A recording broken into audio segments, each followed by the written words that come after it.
Hello, I won't beat around the bush. You clicked this video, you saw the title, but proper introductions are still due, I suppose.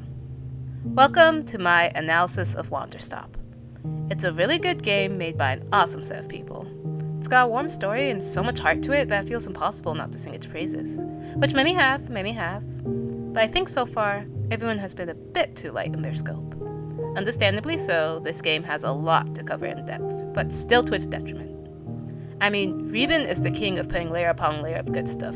Call his work Shrek the way it has layers. C418 as not just music, but the entire sound designer.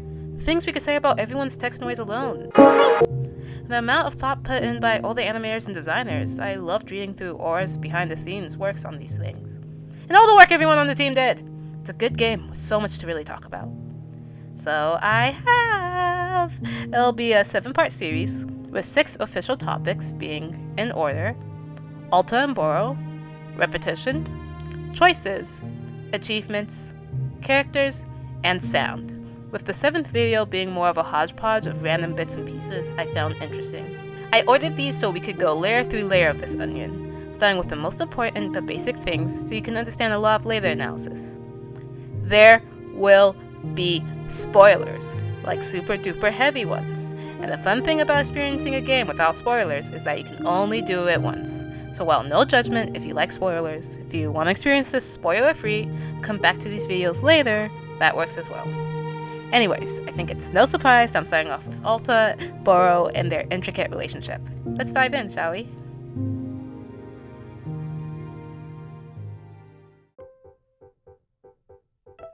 Here's the thing.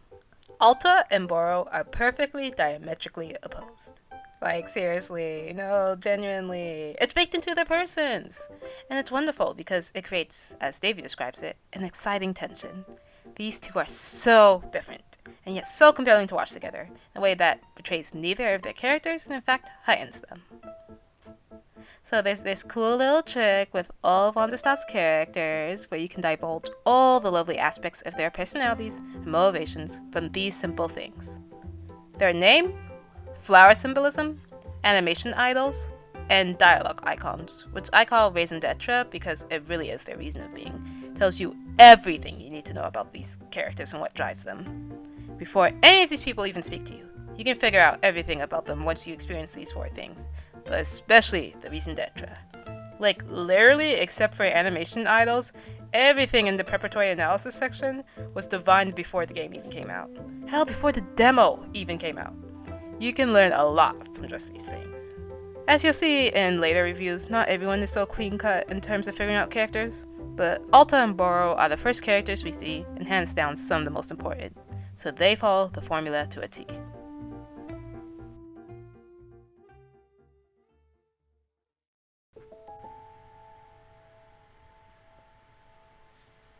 Let's start with Alta, a name that means high.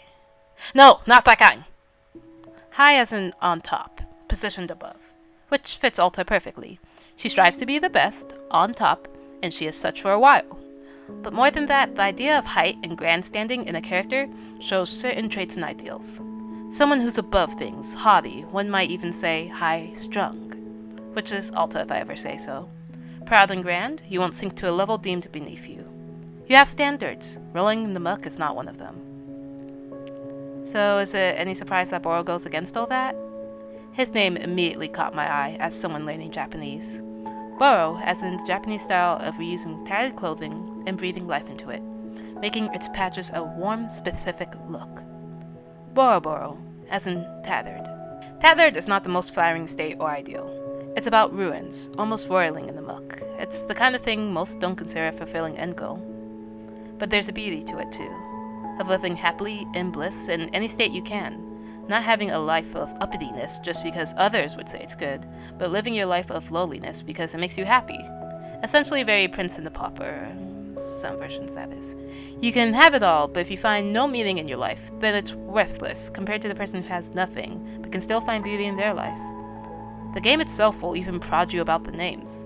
The very first time Alta runs back into the Force, she'll comment that Boro's a stupid name, which, girl, your name means high. I know you're not the Apollo calling the cat black.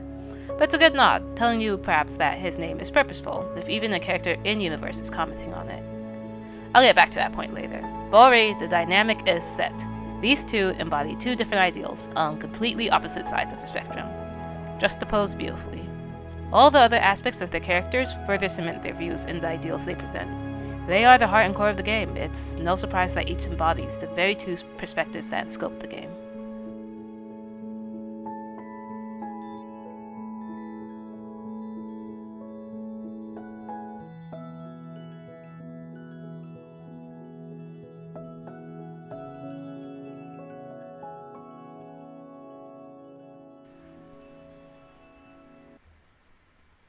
Okay, next is flower symbolism. There's this fun thing with Wanderstop's flower symbolism in which it has two ways to look at it. The first is the more societal aspects, for the average passerby who knows next to nothing about flowers other than they have a stem and petals.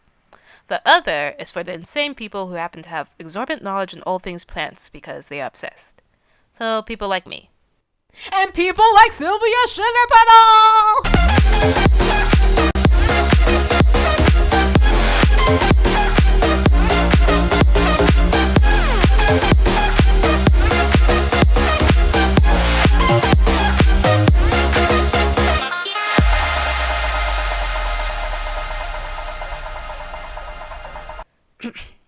Alta's flower isn't really a surprise, the red rose seen on her in the form of tattoos and even her raison d'etre.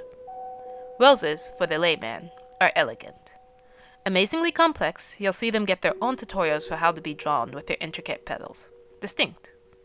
Roses are thorny. Every rose hath its thorn is a fitting phrase for Alta, prickly person that she is. And also a touch of irony in her symbolism with the phrase, stop and smell the roses. Something that is not ingrained in her, and rather has to be fought to be won. Then there's the more complex symbolism. The self-symbolism of the red rose is heavily tied to color symbolism, which is a lot of flower symbolism, but some specific colors don't follow the established color trend. Red roses, though, represent strength, passion, a strong mental rank, all tied with the color red, which itself also represents power, anger, overflowing emotions like hate and love, which is Alta. I mean, even Boro comments multiple times on what a passionate person Alta is. And she even describes her own self as intense. She feels things and strongly, a person whose emotions tend to bubble over into action. Then there's Boro, his simple, 5-petaled flower.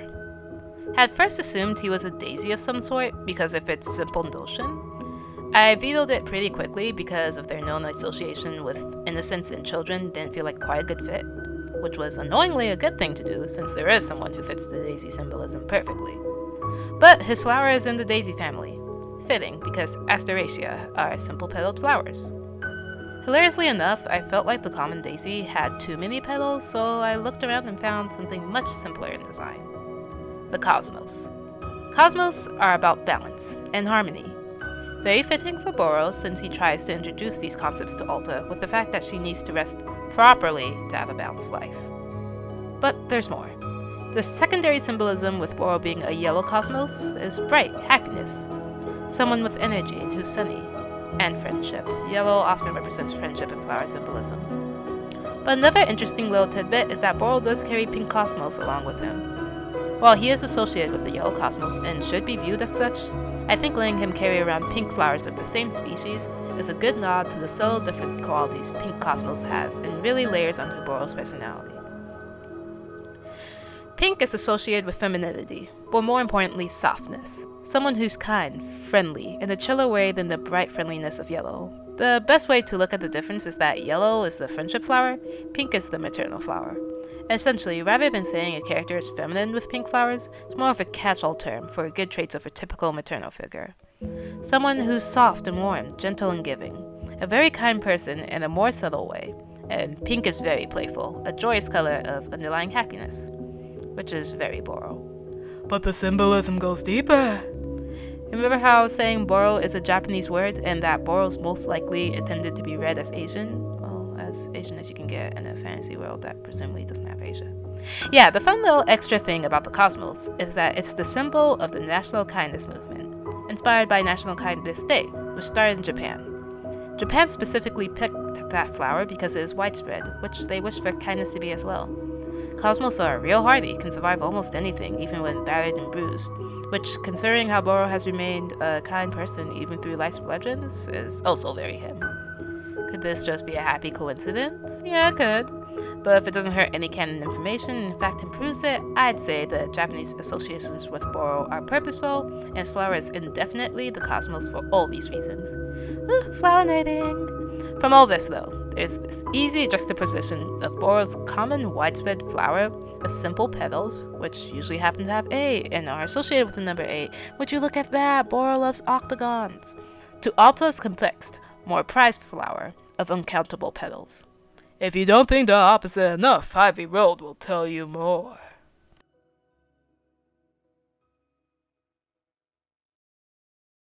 Animation idols. As usual, Alta first, and my god, does everything about this girl scream, go, go, go! She's tying her apron with enough energy to cause the heat death of the universe, and really has that bow tie everywhere. She's always making sure it's tight, on the ready, let's take action, which contrasts nicely with Boro's sad knot on his apron. And her little tapping of her shoes, yet another assistance of, I'm ready, let's get moving. This girl's gotta be on the go. And goodness, her broom sweeping animation. This one's a fan favorite. I don't really have much to say that isn't obvious. But my goodness, the way she charges up and defies gravity and all cozy game logic with this super alt. Girl really is living in the wrong genre. Boro, however, is living his fun step vacation. His animations are already so much more cellular. I mean, look at this.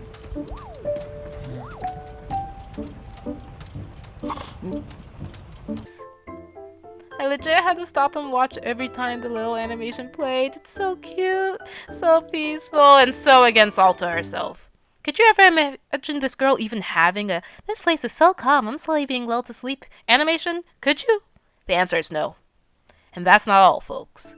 Boro has animations where he's going up and sniffing the flowers he planted. He just sometimes wanders out of the shop to sniff at these little plants and wanders back off.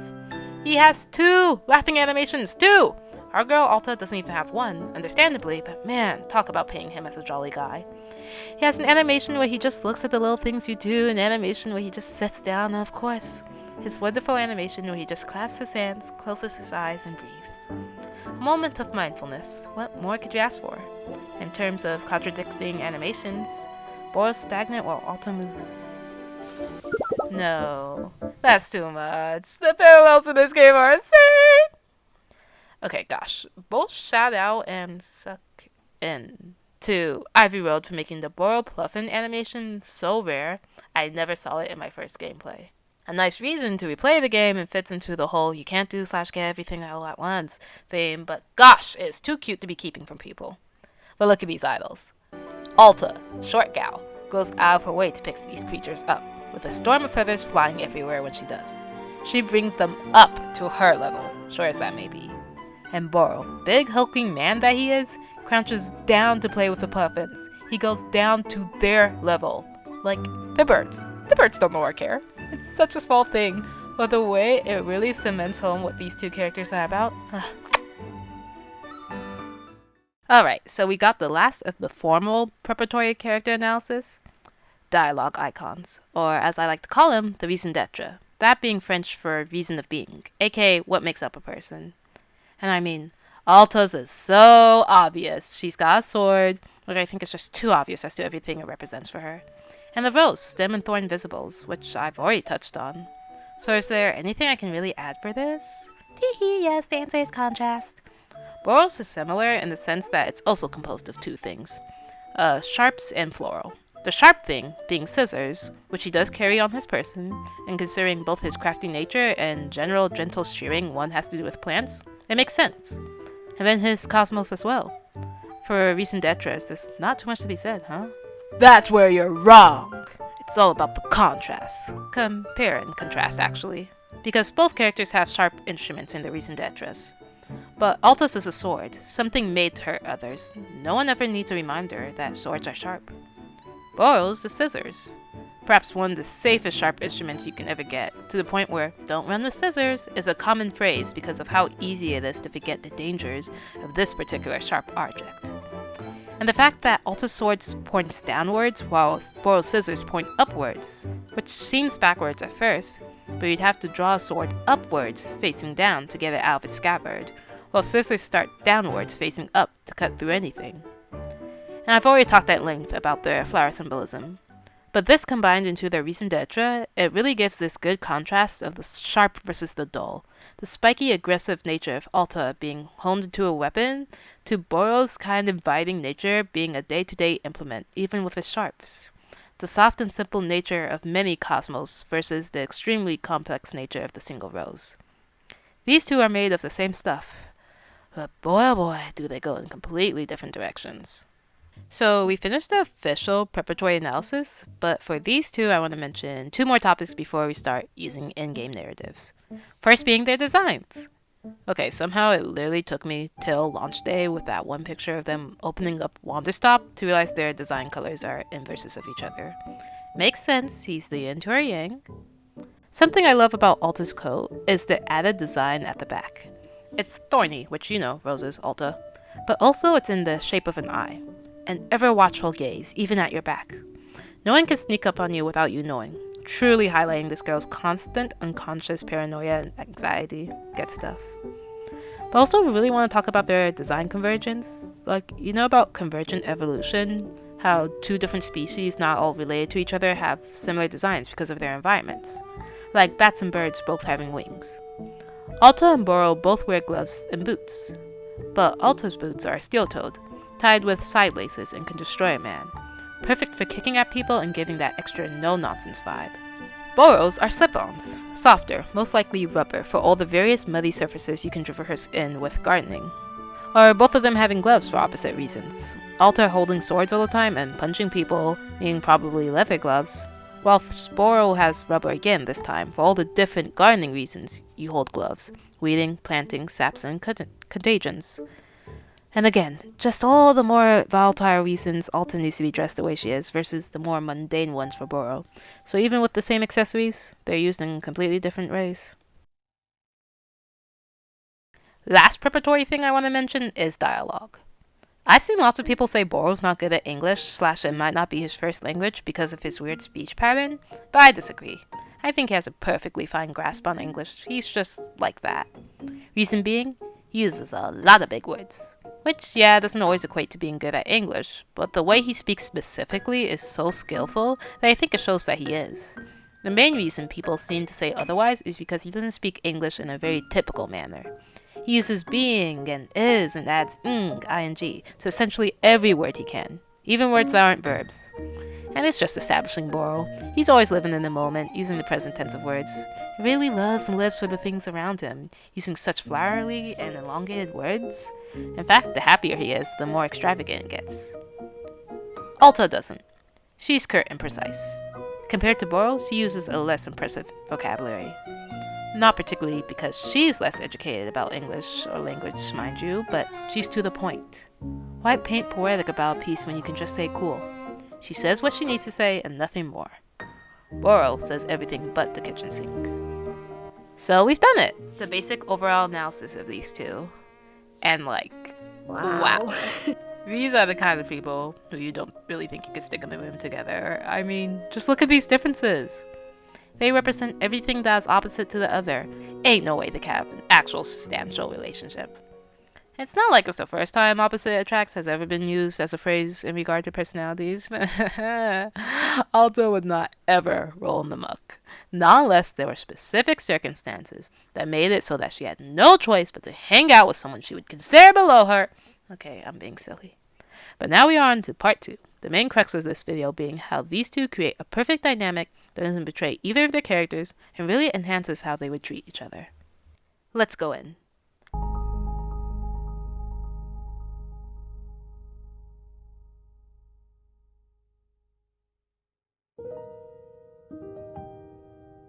My name is Alta. Thankfully, we know what Alta's about, so let's skip to the points where she actually interacts with Boro. While I love their beginning interaction, the only things I'll touch on briefly here is Alta immediately trying to leave when she sees Boro. She really said, ew, it's my opposite, and tried to book it. Kind of tying to the fact that Alta would not hang out with Boro if she had the choice. Good thing you're stuck here, girl. But the first scene I actually want to illuminate is their second bench conversation. As Alta does her best impression of Light from Death Note, Boro is happily engaging. Oh man. Boro may be glad to have the company of a newfound acquaintance, but Alta could not want to be here less. She's practically ignoring him. So it's even funnier when she does give in to him. So, Boro asks what Alta thinks about the view, and these choices are, not giving in terms of willing conversational partner. The best you can get is, it's fine. And Boro is living for it. He says that it's like a ray of sunshine to hear such positivity from Alta, which is A, crazy, considering that this guy's the one with all the sun/sun sign associations. Seriously, go throw his plushie into the tea machine. And B, while sweet, it's also a bit telling of Boro's view of Alta, which is to say, he sees her for what she is. Alta is not the kind of person to go around cheerily talking about things with an explosion of words, to the point where any dialogue option she has that does offer that is nearly always sarcasm. It's just not her. Even if Alta was in the right state of mind and really wants to compliment the view, she's not gonna gush about it. Heck, at best she might say it's nice. It's fine, as good to honest, the closest you could ever get to her being like, wow, what a glorious view. And Boro sees and respects that. And it sets this real nice precedent of him always acknowledging that, even with his teasing, that's a bit begrudging, but ultimately seeing her joy as what it is. Which you don't usually get in grumpy and sunshine dynamics. Usually the sunshine person is like, OMG, you have to lighten up / be happy. And what they really mean is, be happy in a way that conforms with society's idea of happiness. But not Boro. And that's super duper important to Alta's growth. So important that we get a real moment of relenting from Alta. Even if she doesn't want to be here and thus probably shouldn't care about Boro's opinion on her, she takes the time, outside of the player's input, to clarify, there are things I like. You've known this guy for 10 minutes and you already want him to have a good opinion of you, Alta. Goodness, you're deprived of good relationships. But it sets this very important precedent for their relationship. Boro is always real, genuine to Alta. And in turn, it makes her more open, more vulnerable. And it's not something that's immediate, either. Alta's closed off, doesn't really tend to open up easily, both because she's not super in touch with her emotions, and because she prefers not to. After all, showing your mental state is a weakness. This is the most important thing to remember about Alta, how part of her control was also a clamp on her emotions, and how people have always inadvertently hurt her those few times she just saw her tender flesh. Whistleberries being front and foremost because of the answer that her mother gave her, saying both that she shouldn't ever let her symptoms show and shouldn't tell her father. This installed two things into her. One, it burned all, and I mean all, goodwill with her mother. I don't even know if Alta knew it at that moment, but gosh, it just utterly destroyed that relationship for dead, and made it so that perhaps the one person Alta could have maybe had just completely failed, and left Alta with no one to rely on. 2. It installs this sense of fakeness. The idea that things aren't okay, and people will bury their head in the sand over everything rather than confront it out. The idea that people will fake pleasantries for that false model of happiness rather than spit out their true feelings. And thus, how these two things are opposed. Pleasantries are fake. They're either naive or lying.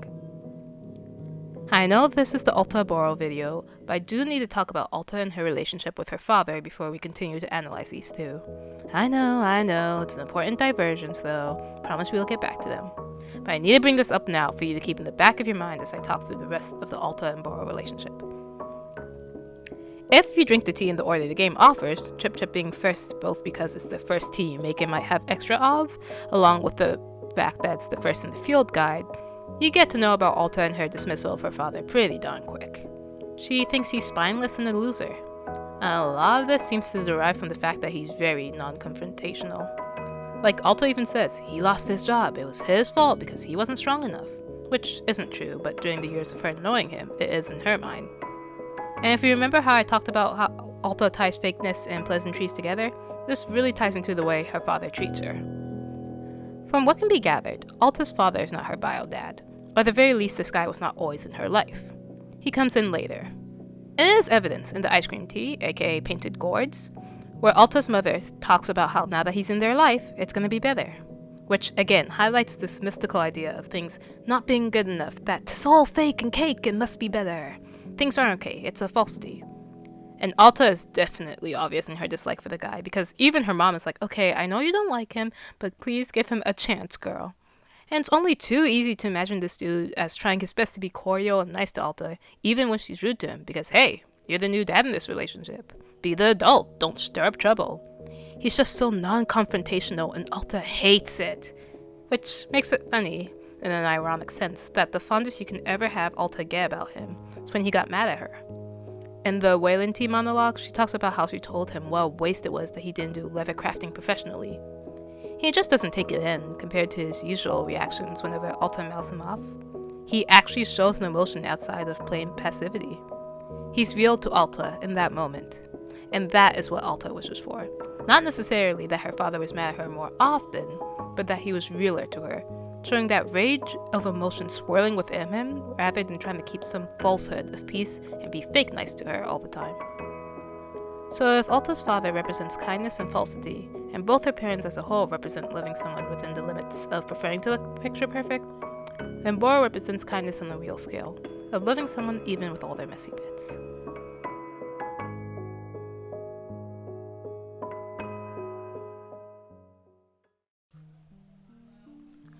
A lot of their relationship throughout summer, the first clearing, is a lot closer to what you would expect. Alta essentially sniping at Boro every chance she gets, Boro cheerfully deflecting, but already it still sets that genuine aspect of their relationship. Boro tends to simply offer a different view of looking at things. He doesn't necessarily dismiss Alta's, but rather asks her to reconsider another point of view, very obvious in the way he literally frames such as a question. And I really want to highlight the way that Boro deflects things. Usually in Grumpy Sunshine dynamics, slights or insults made by the Grumpy goes over the Sunshine's head. The two get along not necessarily because it's a naturally smooth relationship, but because the Sunshine one is obtuse. They don't see the world for how it truly is, and thus don't see the Grumpy one for how they truly are. That's not to say there's never any growth on either side, but a lot of the initial liking from Sunshine comes from their false view of things and makes it so that the relationship only fostered simply due to their original obliviousness. But Boro's not like that. If you try to make slights at him, he will snipe you back so hard your great-grandchildren can feel it.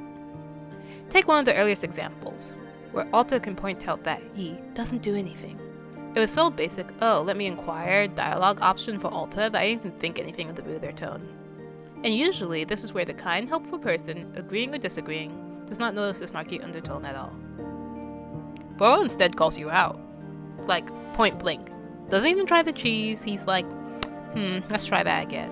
I mean, his response hit me like... And if you try to play the fool and double down, he doesn't just give in to this rudeness. He'll be like, well, guess you don't get an answer.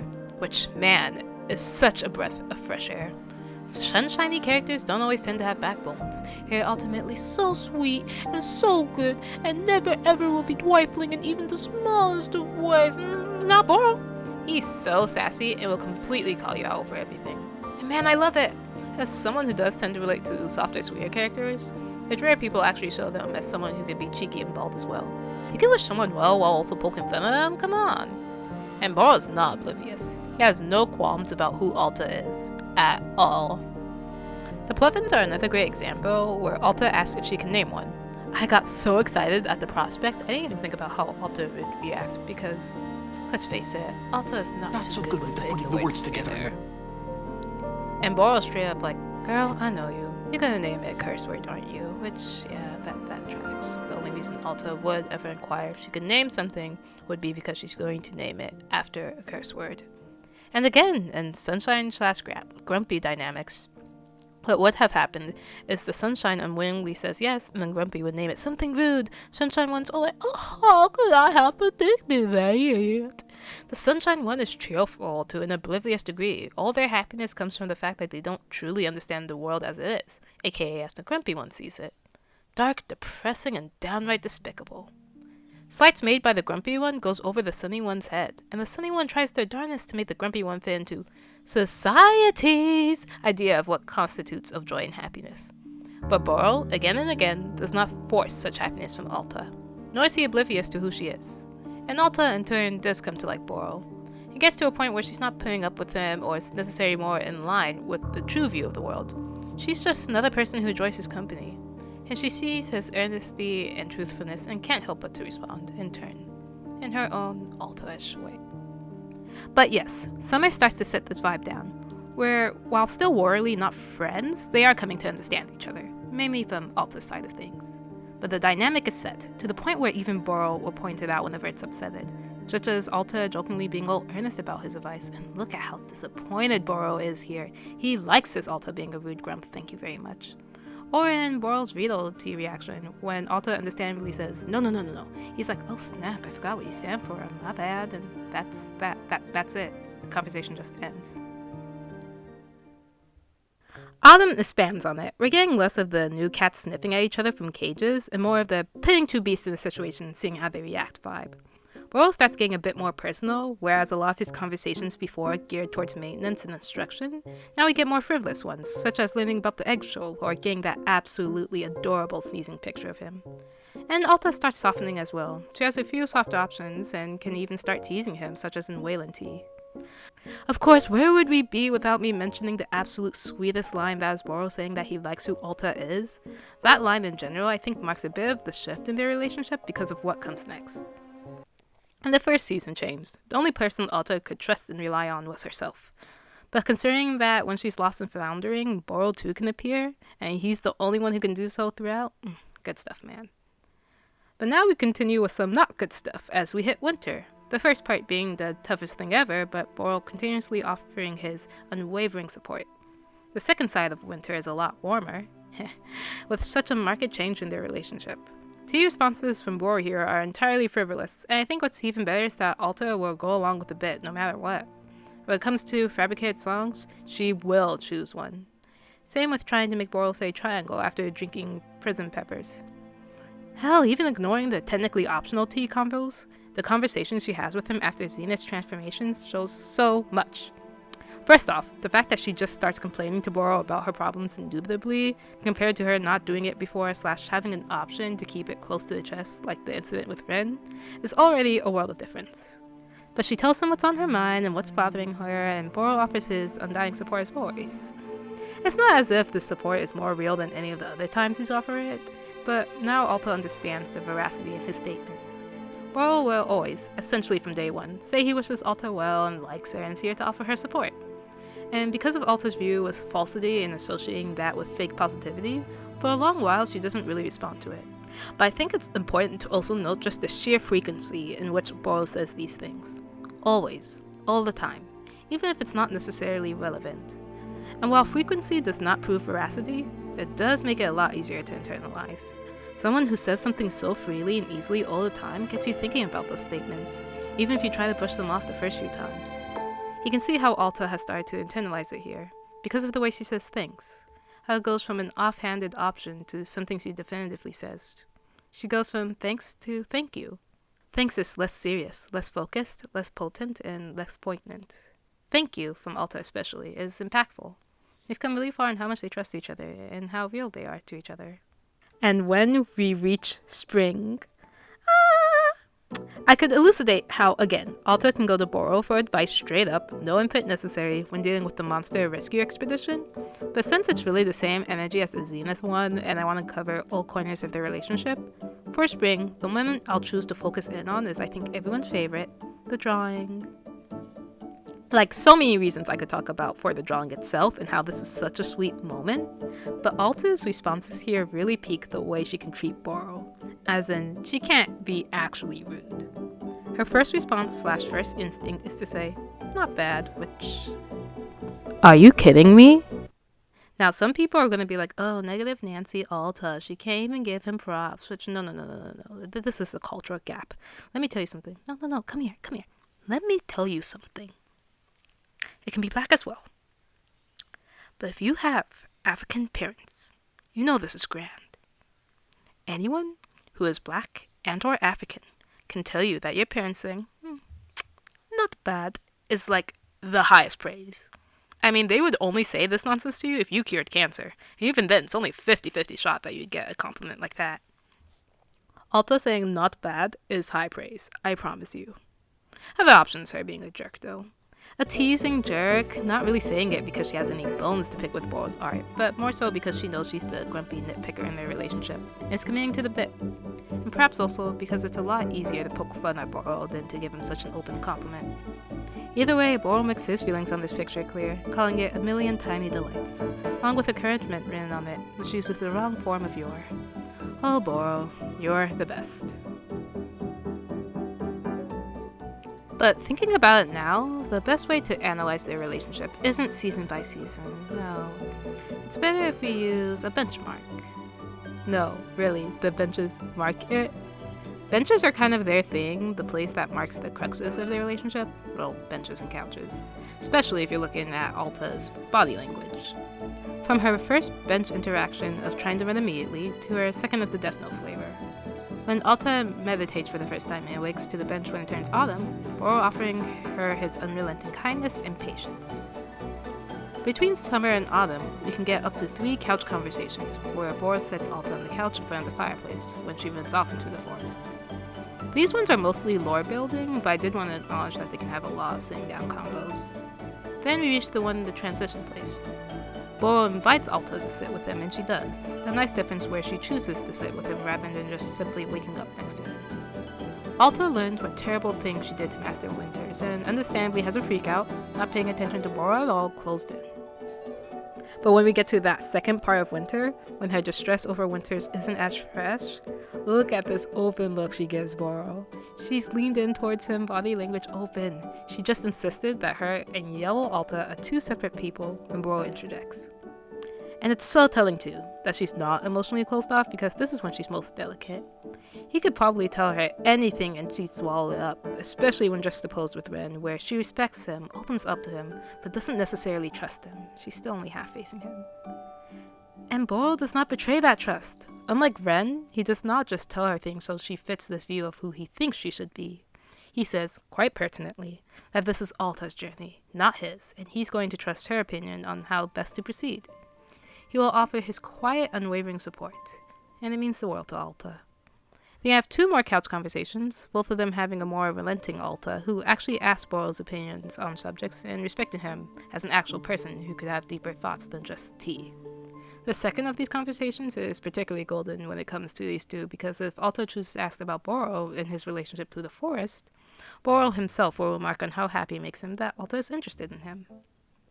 They get another metaphysical bench sit-down, Alta being the one who's all shattered because she's the one going through it.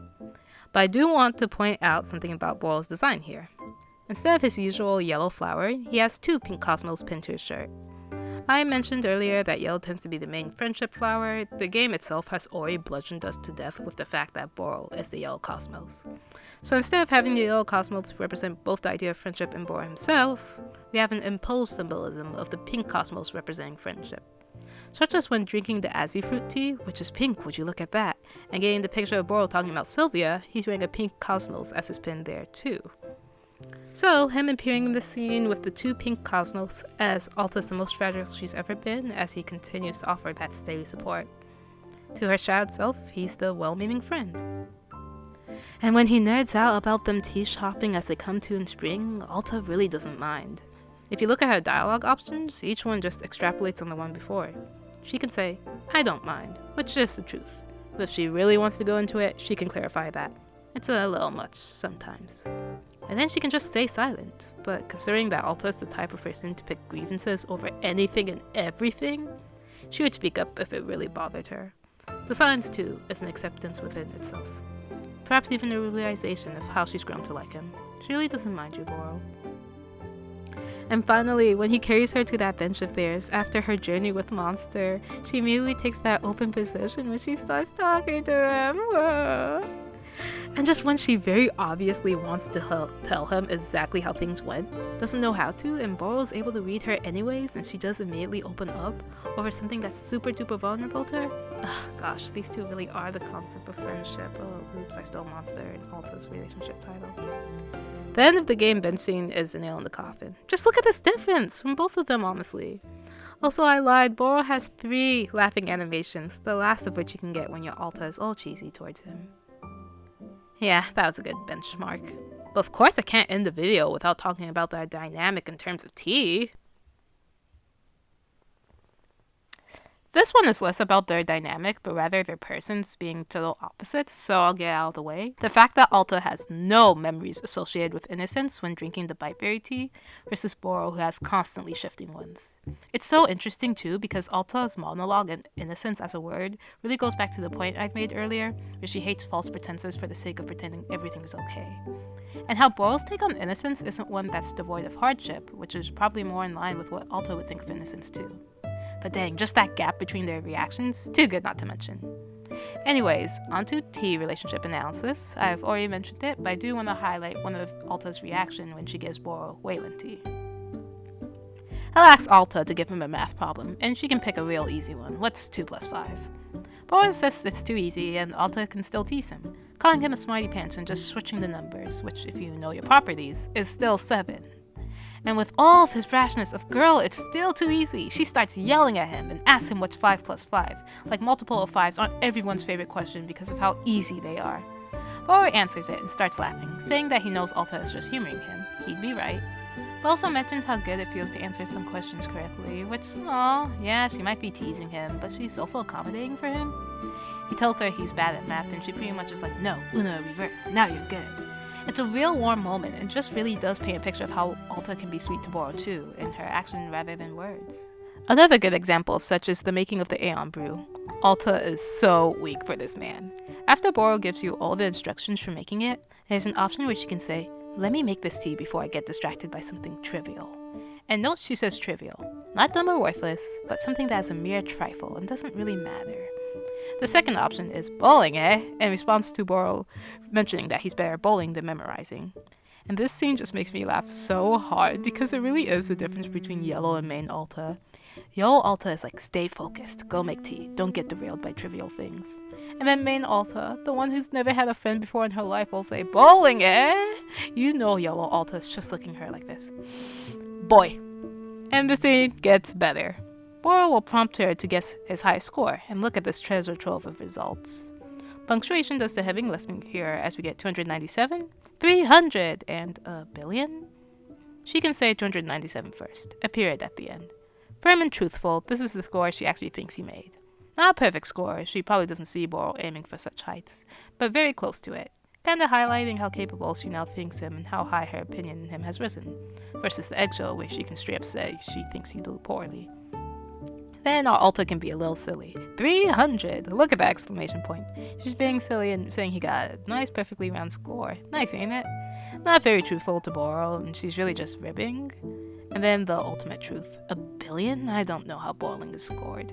Which just really highlights that Alta isn't asking out of personal interests. She was really just being nice and inquiring because it's something Boro likes and is passionate about. Aww. Also good to note she is nowhere near close enough to the actual scores. Me and Alta were the same. I also know nothing about bowling. I just like hearing Boro speak. Whatever you say, gorgeous. And one more good example of her indulging him is nature tea, aka Vapor Sprouts. When Boro starts going off about nature, she can put an end to it, or she can extend a bit and keeps getting sillier and sillier as they continue nature watching. Still, giving tea to Boro can also showcase his sweet side towards Alta, or perhaps even his more realistic side as a sunshiny person. If you give him snot cone tea, when he mentions he ate sand, Alta can remark that she's not surprised. When Boro asks her why this is, she can say, yeah, you seem like a real degenerate of sorts, which, oh my gosh, Alta, you can't just call people that. But instead of being the too good and pure sunshine boy who chids Alta for saying such a thing, Boro's straight up like, yeah, I did tell you I used to eat sand, I genuinely have no leg to stand on here. Plus, he's so real. Blue Loops in particular swings back into supportive Boro territory because, well, understandable, Alta can be a real brat here. She'll poke and prod and insist on Boro bearing a real mistake, especially after he divulges one he isn't too keen on sharing. And so after all this, Boro tells a different regret, one about a girl whose mind he can't change, but he tries to do so anyways. Spoiler alert, it's Alta. It's important for us to know it's Alta because Alta herself does not pick up on this, as evident by her reactions. If you decide on Alta unwittingly telling Boro to let her go, he insists otherwise, which is just... Even in his vagueness, he's going to defend his friendship with Alta. And that's just it. They're dynamic. Alta will berate and bully, but eventually becomes part of their bit. Boro is warm and sassy and believes that Alta doesn't like him. It would be so nice to end this video on a nice little tied up bow. But it wouldn't be very Wanderstop, the king of loose ends. My statement is almost silly though. Boro, warm man that he is, thinks Alta doesn't like him. But he actually really doesn't. I think the most important way the game showcases this for you is if you give Boro Azufruit to get them in the game. Boro specifically prefaces it by saying you can give him a tea that reminds you of your time here together. Just based on the options and the fact that if you've made it this far, Boro probably doesn't annoy you. Most people are going to have Azufruit in some shape or form. I mean, the game practically begs you to choose that option. And can you imagine, after all that, Boro says this?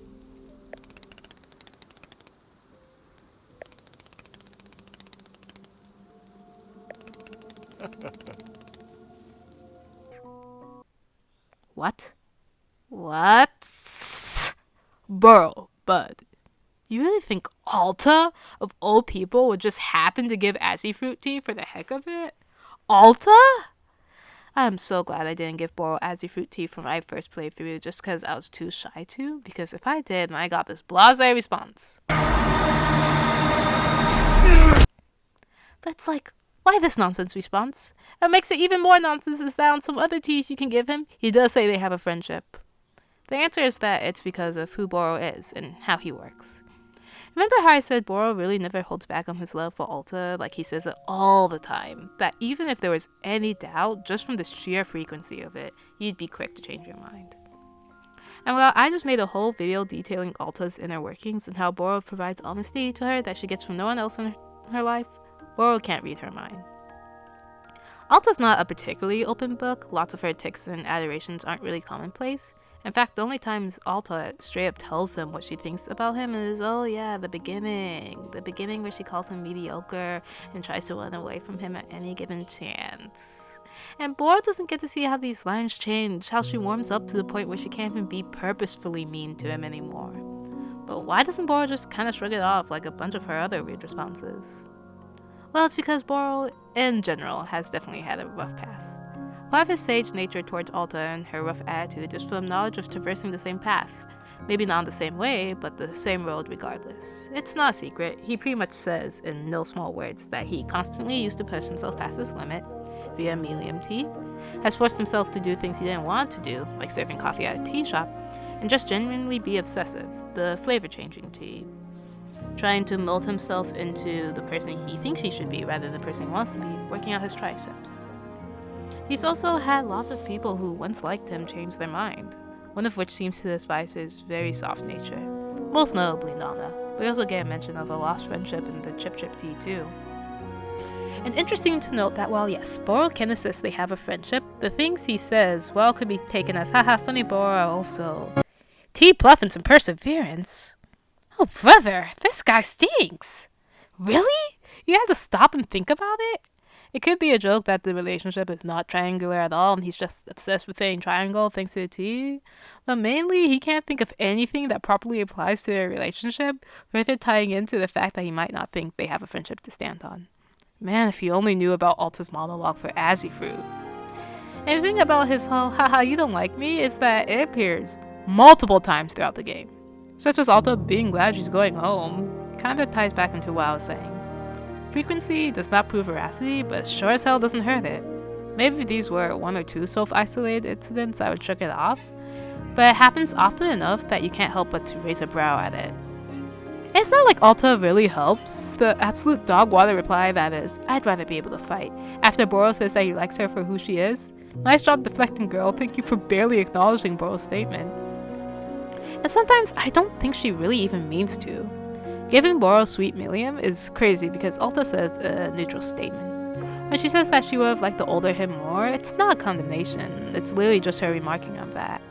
But it's something that can easily be taken badly, especially poor Boro who's probably heard this girl and others say a plethora of ways he ain't performing to their standards. Overall, Boro can be tough on himself. He doesn't have the best self-confidence. And when a girl who's indeed Alta Mar on top tells you that she thinks you're mediocre, chances are you aren't thinking she's changing her mind anytime soon. But she does, Boro, she does. And that's what makes their dynamic perfect. They see each other for who they are, so that even as complete opposites, they can find common ground among their rough edges. So this was originally going to be a joke to end the video. In the interest of being funny, I was going to analyze the names both having 2 consonants and 2 vowels and just switch them around. We love Alta and Boro. But actually, if we ever have to refer to them jointly, I would suggest using the term Boro. It means rose in Japanese, which I mean, come on, fits them perfectly. A Japanese word that means rose.